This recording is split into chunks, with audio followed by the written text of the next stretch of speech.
بسم اللہ الرحمن الرحیم۔ السلام علیکم ورحمۃ اللہ وبرکاتہ۔ عمر بن میمون نے بیان کیا کہ عبداللہ بن مسعود رضی اللہ تعالی عنہما نے ان سے حدیث بیان کی کہ ایک دفعہ رسول اللہ صلی اللہ علیہ وسلم کعبہ کے نزدیک نماز پڑھ رہے تھے اور ابو جہل اور اس کے ساتھی بھی وہیں بیٹھے ہوئے تھے۔ ان میں سے ایک نے دوسرے سے کہا کہ تم میں سے کوئی شخص ہے جو قبیلے کی جو اونٹنی ذبح ہوئی ہے اس کی اوجری اٹھا لائے اور لا کر جب محمد صلی اللہ علیہ وسلم سجدے میں جائیں تو ان کی پیٹھ پر رکھ دے۔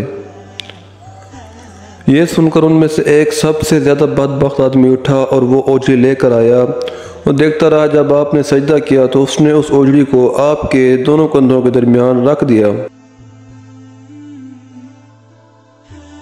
عبداللہ بن مسعود کہتے ہیں میں یہ سب کچھ دیکھتا رہا مگر کچھ نہ کر سکتا تھا، کاش اس وقت مجھے روکنے کی طاقت ہوتی۔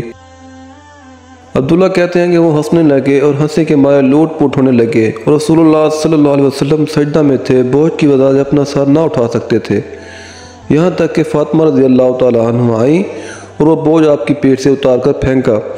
تب آپ صلی اللہ علیہ وسلم نے سر اٹھایا یا پھر 3 بار فرمایا یا اللہ تو قریش کو پکڑ لے۔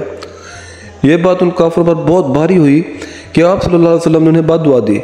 عبداللہ کہتے ہیں وہ سمجھتے تھے کہ اس شہر مکہ میں جو دعا کی جائے وہ ضرور قبول ہوتی ہے۔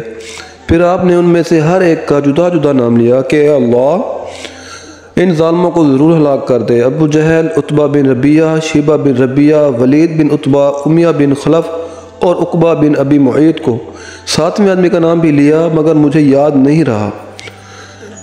اس ذات کی قسم جس کے قبضے میں میری جان ہے، جن لوگوں کو بد دعا کرتے وقت آپ صلی اللہ علیہ وسلم نے نام لیے تھے، میں نے ان کی لاشوں کو بدر کے کنویں میں دیکھا۔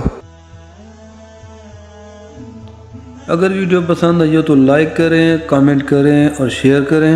مزید پیاری پیاری احادیث سننے کے لیے ہمارے چینل کو سبسکرائب کریں۔